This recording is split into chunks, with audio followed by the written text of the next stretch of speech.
মধ্যচর, যেখানে 3 থেকে 3.5 কিলো দূরে দূরে থাকে কিছু মানুষ।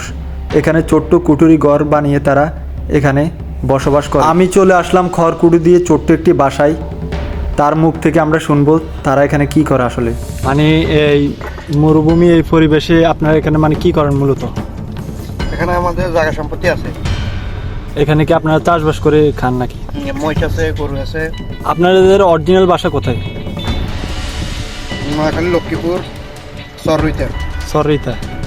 এখানে এসে কি কি করেন এখানে? এখানে ধান করে, মোষ পালি, গরু পালি, সোয়াবিন করে। বিভিন্ন ধরনের বছরে 2 বার অথবা 1 বার তারা দেশের বাড়িতে যায়, অথচ সারা বছর তারা এখানেই রাত কাটায়।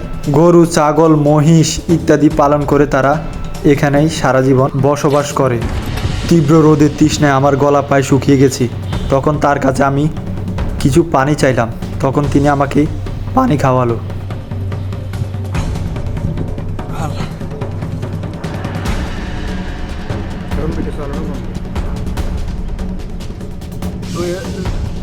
রাতে এখানে ঘুমান না, ভয় করে না?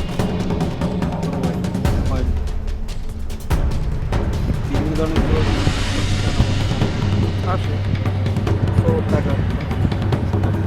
নরম থাকবে না। সেটা ঠিক আছে, কিন্তু তারপরে তো এইভাবে তো আমি কখনো আমরা থাকতে পারি ঠিক আছে, ভালো থাকবে না।